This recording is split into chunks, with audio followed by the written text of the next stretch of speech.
ಪ್ರಿಯ ದೈವಜನರೇ, ನಮ್ಮ ಕರ್ತನಾದ ಯೇಸು ಕ್ರಿಸ್ತನ ಅತ್ಯಧಿಕವಾದ ಕೃಪೆಯು ಸಮಾಧಾನವು ತಮಗೂ ತಮ್ಮ ಕುಟುಂಬದ ಪ್ರಿಯರೆಲ್ಲರಿಗೂ ಹೆಚ್ಚಾಗುಂಟಾಗಲಿ. ಹೃದಯಂಗಮ ಮಾತಿನುವ ಈ ಮುಂಜಾನೆಯ ವಾಕ್ಯಧ್ಯಾನದ ಸರಣಿಯಲ್ಲಿ ಈ ತಿಂಗಳು ನಾವು ದೇವರು ನಂಬಿಗಸ್ತನು ಎಂಬ ಶೀರ್ಷಿಕೆಡಿಯಲ್ಲಿ ದೇವರ ವಾಕ್ಯವನ್ನು ಧ್ಯಾನಿಸ್ತಿರುವಲ್ಲಿ ಈ ದಿನ ನಾವು ಧ್ಯಾನಿಸುವಂಥ ದೇವರ ವಾಕ್ಯದ ಭಾಗ ಇಬ್ರಿಯರಿಗೆ ಬರೆದ ಪತ್ರಿಕೆ 2ನೇ ಅಧ್ಯಾಯ 17ನೇ ವಚನ. ಇಬ್ರಿಯ 2:17. ಆದುದರಿಂದ ಆತನು ಎಲ್ಲಾ ವಿಷಯಗಳಲ್ಲಿ ತನ್ನ ಸಹೋದರರಿಗೆ ಸಮಾನನಾಗಬೇಕಾಗಿ ಬಂತು. ಹೀಗೆ ಆತನು ಜನರ ಪಾಪಗಳನ್ನು ನಿವಾರಣೆ ಮಾಡುವುದಕ್ಕಾಗಿ ದೇವರ ಕಾರ್ಯಗಳಲ್ಲಿ ಕರುಣೆಯೂ ನಂಬಿಕೆಯೂ ಉಳ್ಳ ಮಹಾಯಾಜಕನಾದನು. ಈ ವಾಕ್ಯವನ್ನು ಗ್ರಹಿಸೋದಕ್ಕೆ ನಾವು ಶಕ್ತರಾಗುವಂಥ ದೇವರು ತಾನೇ ತನ್ನ ಆತ್ಮನ ಮೂಲಕ ನಮಗೆ ತನ್ನ ವಿಶೇಷವಾದ ಗ್ರಹಿಕೆಯನ್ನು ಅನುಗ್ರಹಿಸಲು. ಕರ್ತನಲ್ಲಿ ಪ್ರೀತಿಯುಳ್ಳ ದೈವಜನರೇ, ನಾವೀಗ ಓದಿದ ಈ ವಾಕ್ಯದ ಭಾಗ ಇಬ್ರಿಯರಿಗೆ ಬರೆದ ಪತ್ರಿಕೆಯ ಒಂದು ವಚನ. ಇಬ್ರಿಯ ಪತ್ರಿಕೆ ಹೊಸ ಒಡಂಬಡಿಕೆಯ ಪುಸ್ತಕಗಳಲ್ಲಿ ಒಂದು ವಿಶೇಷವಾದ ಪತ್ರಿಕೆ. ಕೆಲವರು ಇದನ್ನ ಹೊಸ ಒಡಂಬಡಿಕೆಯಲ್ಲಿ ಹಳೆ ಒಡಂಬಡಿಕೆ ಎಂಬುದಾಗಿ ಕರೀತಾರೆ. The old Testament in the new Testament ಎಂಬುದಾಗಿ ಕರೀತಾರೆ. ಕಾರಣ, ಹಳೆ ಒಡಂಬಡಿಕೆಯ ವಿಷಯಗಳನ್ನೇ ಆಧಾರ ಮಾಡಿಕೊಂಡು ಯೇಸು ಕ್ರಿಸ್ತನ ಕುರಿತಾಗಿ ಅದ್ಭುತ ಪ್ರಕಟಣೆಗಳನ್ನ ಕೊಡುವಂತ ಒಂದು ವಿಶೇಷವಾದ ಪತ್ರಿಕೆ. ಇದನ್ನು ಬರೆದ ಕಾಲದಲ್ಲಿ ಹಿಂಸೆ ನಿಮಿತ್ತ ಅನೇಕ ಯಹೂದ್ಯರು ಅವರು ಕ್ರಿಸ್ತ ನಂಬಿಕೆಯಲ್ಲಿ ನಿಲ್ಲಬೇಕು ಅಥವಾ ತಿರುಗಿ ಅವರು ಅಲ್ಲಿಯವರೆಗೂ ನಂಬಿಕೊಂಡು ಬಂದ ಧರ್ಮಶಾಸ್ತ್ರದ ಅಧೀನಕ್ಕೆ ಹೋಗಬೇಕು ಎನ್ನುವಂಥ ಗೊಂದಲಕ್ಕೆ ಒಳಗಾದಾಗ ಹಳೆ ಒಡಂಬಡಿಕೆ ಮಾತನಾಡಿದೆಲ್ಲವೂ ಕ್ರಿಸ್ತನ ಕುರಿತಾಗಿ, ಕ್ರಿಸ್ತನಲ್ಲಿ ಅದು ಹೇಗೆ ಪರಿಪೂರ್ಣ ಎಂಬಂಥ ವಿಶೇಷತೆಯನ್ನು ಬಹಳ ವಿಶೇಷವಾಗಿ, ಸಮಂಜಸವಾಗಿ, ಪರಿಣಾಮಕಾರಿಯಾಗಿ ತಿಳಿಪಡಿಸುವಂಥ ಪತ್ರಿಕೆ ಇದಾಗ್ತದೆ. ಇದರಲ್ಲಿ ಯೇಸು ಕ್ರಿಸ್ತನು ಹೇಗೆ ಯಾವುದಕ್ಕಿಂತ ಶ್ರೇಷ್ಠನು ಎಂಬುದಾಗಿ ಒಂದೇ ಹಾಗೇ ಹೇಳ್ತಾ ಹೋಗ್ತಾನೆ. ಈಗ ನಾವು ಓದಿದ ಈ ವಾಕ್ಯದ ಭಾಗ ಇದು ಇಬ್ರಿಯ ಪತ್ರಿಕೆಯ 2ನೇ ಅಧ್ಯಾಯ.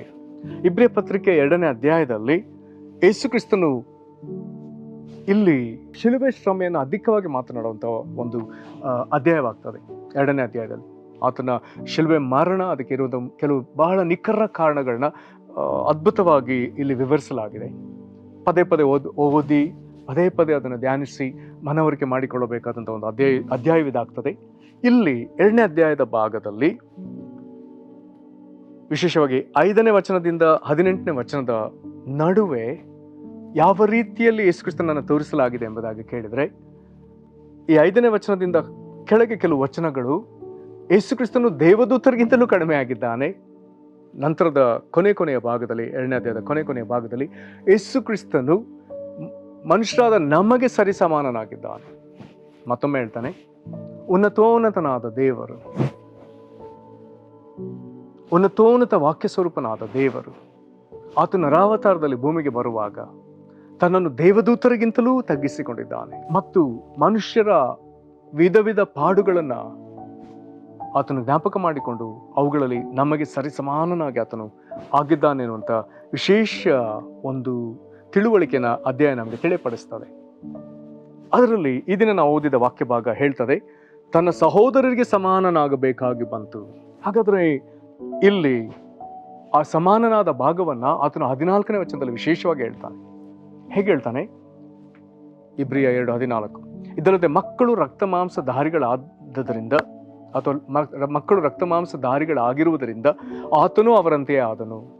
ಇದನ್ನು ವೇಗವಾಗಿ ಓದುವಂತ ವಚನ ಅಲ್ಲವೇ ಅಲ್ಲ, ಇದನ್ನು ಪದಪದವಾಗಿ ಬಿಡಿಸಿ ನೋಡಬೇಕಾದಂಥ ಒಂದು ವಚನ ಇದು. ಅದರಲ್ಲಿ ವಿಶೇಷವಾಗಿ ಇದಲ್ಲದೆ ಮಕ್ಕಳು ರಕ್ತ ಮಾಂಸಧಾರಿಗಳಾಗಿರೋದ್ರಿಂದ ಎನ್ನುವಂಥ ಈ ಭಾಗಕ್ಕೆ ಬರುವಾಗ 2 ದೊಡ್ಡ ವಿಂಗಡಣೆ ಇದೆ. ಆ ವಿಂಗಡಣೆಯಲ್ಲಿ ಮೊದಲನೇ ಭಾಗ ಮಕ್ಕಳು, ರಕ್ತ ಮಾಂಸಧಾರಿ ಎನ್ನುವಂಥದ್ದು ಮತ್ತೊಂದು ವಿಂಗಡಣೆ. ಒಂದು ವೇಳೆ ಸಮಯ ತಕೊಂಡು ಅನೇಕ ವಚನಗಳೊಂದಿಗೆ ಧ್ಯಾನಿಸಬೇಕಾಗ್ತದೆ.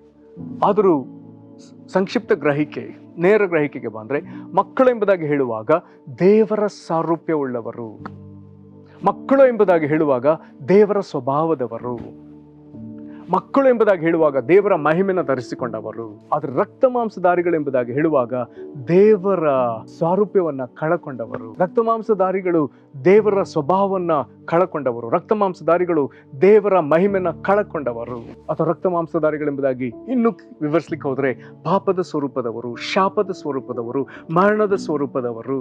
ಹಾಗಾದ್ರೆ ಹೀಗಿದ್ದವನ ಹಂಗಾದ ಎಂಬುದಾಗಿ ನಾವು ಕೆಲವು ವಿಷಯದಲ್ಲಿ ಮಾತನಾಡುವುದಾದರೆ ಮಕ್ಕಳಾಗಿದ್ದವರು ರಕ್ತ ಮಾಂಸಧಾರಿಗಳಾದ್ರು ಅನ್ನುವಂಥದ್ದೇ ಇದರ ಭಾವ. ಅಥವಾ ದೇವರ ಸಾರೂಪ್ಯದಲ್ಲಿದ್ದವರು ಈಗ ಪಾಪ ಸಾರೂಪ್ಯಕ್ಕೆ, ಅಥವಾ ಇನ್ನೊಂದು ಅರ್ಥದಲ್ಲಿ ಹೇಳುವುದಾದ್ರೆ ಸೈತಾನನ ಸಾರೂಪ್ಯಕ್ಕೆ ಜಾರಿ ಹೋದ್ರು. ಹಾಗಾದ್ರೆ ಇವರನ್ನ ಬಿಡಿಸಬೇಕು.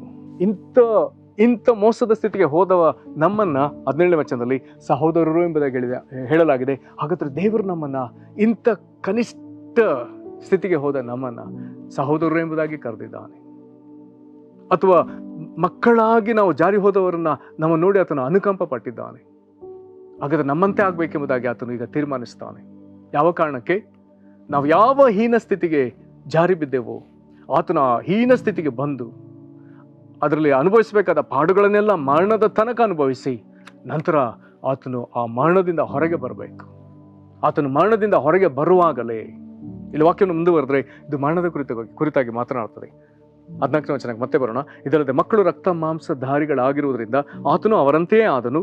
ತನ್ನ ಮರಣದಿಂದಲೇ ಮರಣಾಧಿಕಾರಿಯನ್ನು ಅಂದರೆ ಸೈತಾನನನ್ನು ಅಡಗಿಸಿ ಬಿಡುವುದಕ್ಕೂ ಮರಣ ಭಯದ ದೆಸೆಯಿಂದ ಜೀವಮಾನದಲ್ಲೆಲ್ಲ ದಾಸತ್ವದೊಳಗಿದ್ದವನು ಬಿಡಿಸುವುದಕ್ಕೂ ಅವರಂತೆಯೇ ರಕ್ತ ಮಾಂಸಧಾರಿಯಾದನು. ಹಾಗಾದ್ರೆ ಯೇಸು ನಮ್ಮಂತೆಯೇ ಆದದಕ್ಕೆ, ಮಕ್ಕಳಂತೆಯೇ ಮಕ್ಕಳಾಗಿದ್ದ ನಾವು ರಕ್ತ ಮಾಂಸಧಾರಿಗಳಾಗಿದ್ದಕ್ಕೆ ಆತನು ಹಾಗೆ ಆದದಕ್ಕೆ ಕಾರಣ ನಮ್ಮನ್ನ ಈಗ ಮರಣದಿಂದ ಬಿಡಿಸುವುದಕ್ಕೆ, ಮರಣಾಧಿಕಾರಿಯಾದ ಸೈತಾನನಿಂದ ಬಿಡಿಸುವುದಕ್ಕೆ, ಜೀವಮಾನವೆಲ್ಲ ಮರಣದ ಭಯದ ದೆಸೆಯಿಂದ ಬಾಧೆ ಪಡುವ ನಮ್ಮನ್ನ ಮರಣದ ಭಯದಿಂದ ಬಿಡಿಸುವುದಕ್ಕೆ.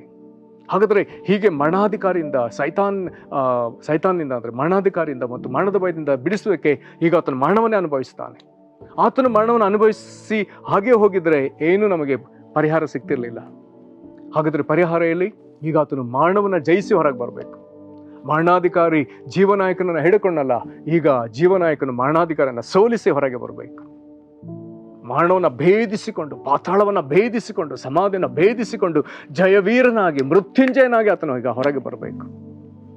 ಆತನು ಹೀಗೆ ಬರುವಾಗ ಇದೇ ಮರಣಾಧಿಕಾರಿ ವಶದಲ್ಲಿ ನಾವು ಯಾರೆಲ್ಲ ಇದ್ದೇವೋ ನಮ್ಮೆಲ್ಲರಿಗೂ ಬಿಡುಗಡೆ ಆಗುತ್ತೆ. ಆತನು ಜಯವನ್ನು ಸಂಪಾದಿಸಿಕೊಂಡು ಬರಬೇಕು.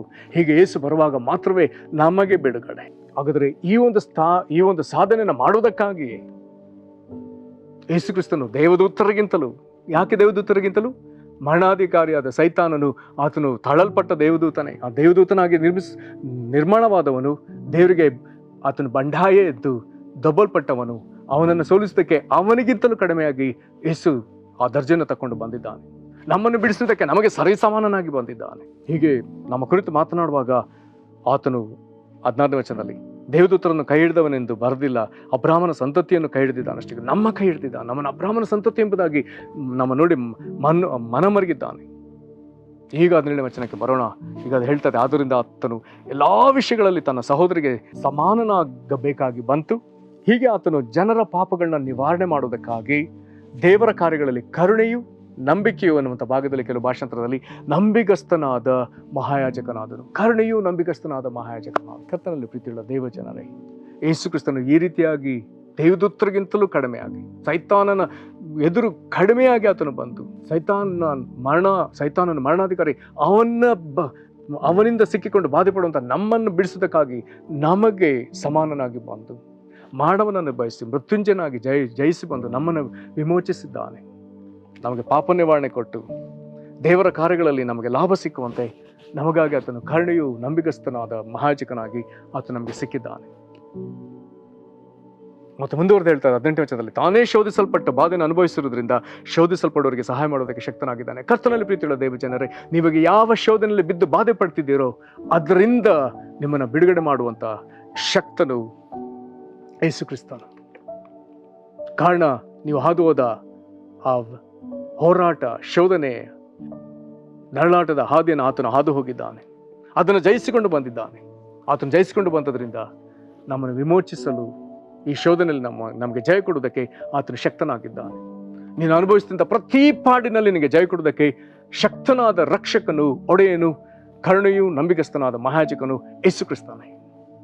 ಆತನ ಮೂಲಕವೇ ನಮಗೆ ಬಿಡುಗಡೆ, ಜಯವು, ಉಪಶಮನವು. ಆತನನ್ನು ನಂಬಿ ನಾವು ಪರಿಹಾರವನ್ನು ಪಡಕೊಳ್ಳುವುದೇ ನಮ್ಮ ಎದುರಿರುವಂಥ ಏಕೈಕ ಮಾರ್ಗ. ಆತನಿಗೆ ಸ್ತೋತ್ರ ಸಲ್ಲಿಸಿ ನಮ್ಮ ಪರಿಸ್ಥಿತಿಯನ್ನು ಆತನಿಗೆ ಒಪ್ಪಿಸಿಕೊಡೋಣ. ಆತನ ಸಹಾಯವನ್ನ ನಾವು ಕೇಳೋಣ. ಶಕ್ತನಾದ ಯೇಸು ಕ್ರಿಸ್ತ ನಮಗೆ ಸಹಾಯ ಮಾಡ್ತಾನೆ. ಪ್ರಾರ್ಥನೆ ಮಾಡೋಣ. ಶಕ್ತನಾದ ಯೇಸುವೆ, ಕರುಣೆಯುಳ್ಳ ನಂಬಿಕಸ್ಥನಾದ ಮಹಾಯಾಜಕನೇ, ನಮಗೆ ಸರಿಸಮಾನನಾಗಿ ಬಂದಿಯಲ್ಲ. ಮಕ್ಕಳಾಗಿದ್ದ ನಾವು ಕರ್ತನ ರಕ್ತಮಾಂಸಧಾರಿಯಾಗಿ ಜೀವಮಾನವಲ್ಲ ಮರಣದ ಭಯದ ದೇಶದಲ್ಲಿ ಬಾಧೆ ಪಡೆದಿರುವಾಗ ಮರಣಾಧಿಕಾರಿಯಾದ ಸೈತಾನ ಸೋಲಿಸುವುದಕ್ಕಾಗಿ ಮರಣವನ್ನು ಅನುಭವಿಸಿ ಕರ್ತನಿಗೆ ಮೃತ್ಯುಂಜಯನಾಗಿ ಬಂದು ಮರಣವನ್ನು ಜಯಿಸಿದ ಆತನೇ, ಮರಣಾಧಿಕಾರಿಯಾದ ಸೈತಾನನ್ನು ಜಯಿಸಿದ ಆತನೇ, ಪಾತಾಳ ಮರಣ ಸಮಾಧಿಯನ್ನು ಛೇದಿಸಿಕೊಂಡು ಬಂದ ಆತನೇ, ನಾವು ಬಾಧೆ ಪಡುವಂಥ ಪ್ರತಿ ಭಾಗದಲ್ಲಿ ನಮಗೆ ಜಯ ಕೊಡಲು ಶಕ್ತನಾದ ದೇವರೇ, ನಿನಗೆ ನಾವು ಮಹಿಮೆ ಸಲ್ಲಿಸ್ತೇವೆ. ಕರ್ತನೇ, ನಾವು ನಿನಗೆ ಮಹಿಮೆ ಸಲ್ಲಿಸ್ತೇವೆ. ನಿನಗೆ ಮಹಿಮೆ ಆಗಲಿ ಕರ್ತನೇ, ನಿನಗೆ ಮಹಿಮೆ ಆಗಲಿ ಕರ್ತನೇ, ನಿನಗೆ ಮಹಿಮೆ ಆಗಲಿ. ಈಗೋ ಬಾಧೆ ಪಡ್ತಂಥ ಪ್ರಿಯ ಸಹೋದರ ಸಹೋದರಿ ನೋಡು ಸ್ವಾಮಿ, ಸೈತಾನಿಂದ, ದುರಾತ್ಮಗಳಿಂದಲೂ, ಮಾಟಮಂತ್ರಗಳಿಂದಲೂ ಮತ್ತು ನಾನಾ ವಿಧವಾದ ಶೋಧನೆಗಳಲ್ಲಿ ಬಿದ್ದು ಕರ್ತನೇ ಕಂಗೆಟ್ಟ ಈ ಪ್ರಿಯರನ್ನ ನೋಡಪ್ಪ. ಯೇಸುವೆ, ಎಲ್ಲಾ ಹಾದಿಯಲ್ಲಿ ನೀನು ಹೋಗಿ ಅದನ್ನು ಜಯಿಸಿರುವುದರಿಂದ ಶಕ್ತನಾದ ಯೇಸುವೆ, ಈ ಪ್ರಿಯರಿಗೆ ದಯಮಾಡಿ ಬಿಡುಗಡೆ ಅನುಗ್ರಹಿಸು. ಈಗಲೇ ಬಿಡುಗಡೆ ಉಂಟಾಗಲಿ ಯೇಸುವೆ. ಜಯಶಾಲದ ಯೇಸುವೆ, ನೀನು ಇವರ ಜಯವನ್ನು ನೀನು ಸಂಪಾದಿಸಿರುವುದರಿಂದ ಈಗಲೇ ಕರ್ತನೆ ಅವರು ಯೇಸುವೆ ಎಂಬುದಾಗಿ ಹೇಳುವಾಗ, ಯೇಸುವನ್ನು ರಕ್ಷಿಸೆಂಬುದಾಗಿ ಹೇಳುವಾಗ ಈಗಲೇ ಅವರಿಗಿರುವಂಥ ಎಲ್ಲ ಸಂಕೋಲೆಗಳು, ನೊಗಗಳು, ಬಂಧನಗಳು, ಬೇಡಿಗಳು ಕಳಚಿ ಬೀಳಲಿ. ಕತ್ತಲವನ್ನು ಬಿಟ್ಟು ಹೋಗಲಿ, ಮರಣವನ್ನು ಬಿಟ್ಟು ಹೋಗಲಿ, ಅನಾರೋಗ್ಯವನ್ನು ಬಿಟ್ಟು ಹೋಗಲಿ, ಅವಮಾನವನ್ನು ಬಿಟ್ಟು ಹೋಗಲಿ, ಎಲ್ಲ ಸೋಲವನ್ನು ಬಿಟ್ಟು ಹೋಗಲಿ. ನಿನ್ನ ಮಕ್ಕಳನ್ನ ಸುರಕ್ಷಿತ ನೆಲೆಗೆ ನೀನು ತಂದು ಆಶೀರ್ವದಿಸು. ಅವರ ಬಾಯಲ್ಲಿ ಸ್ತೋತ್ರವನ್ನು ಸ್ಥಾಪಿಸು. ಅವರು ಕಳ್ಕೊಂಡ ಸಂತೋಷವನ್ನು ಹಿಂದಕ್ಕೆ ಅನುಗ್ರಹಿಸು. ಕರ್ತನೆ, ಮರಣವನ್ನು ಬಿಟ್ಟು ಹೋಗಲಿ, ನಿನ್ನ ಜೀವ ಉಂಟಾಗಲಿ. ಯೇಸು ಕ್ರಿಸ್ತನ ಹೆಸರಲ್ಲಿ ಬೇಡಿದೆವು ನಮ್ಮ ತಂದೆಗೆ, ಆಮೇನ್. ಕರ್ತನೆ ನಿಮ್ಮನ್ನು ಆಶೀರ್ವದಿಸಲಿ.